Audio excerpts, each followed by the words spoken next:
Hello बच्चों, let's read the given question. The question says fill in the blanks. For uniform motion, the VT graph is dash to the time axis. So इस question का जो key concept we need to understand is the concept of uniform motion. तो uniform motion को हम किस तरीके से define करते हैं? It is defined as the motion of a body, the motion of body with constant या फिर uniform velocity,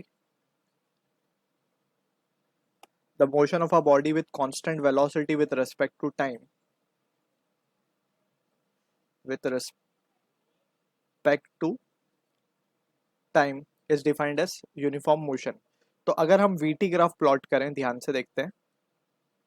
Let's suppose this is a VT graph where velocity is along y axis and time is along x axis.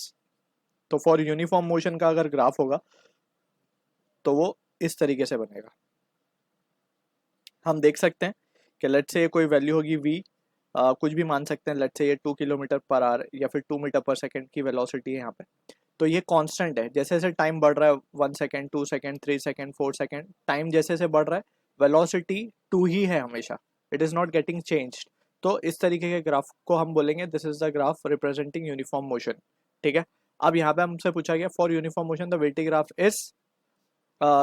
Is parallel to the time axis. यहाँ पे हम देख सकते हैं कि time axis से ये लाइन कैसी है, पैरेलल है. तो यहाँ पे आंसर क्या आ जाएगा? Parallel. So this is the answer for the question. I hope you understood the solution. All the best.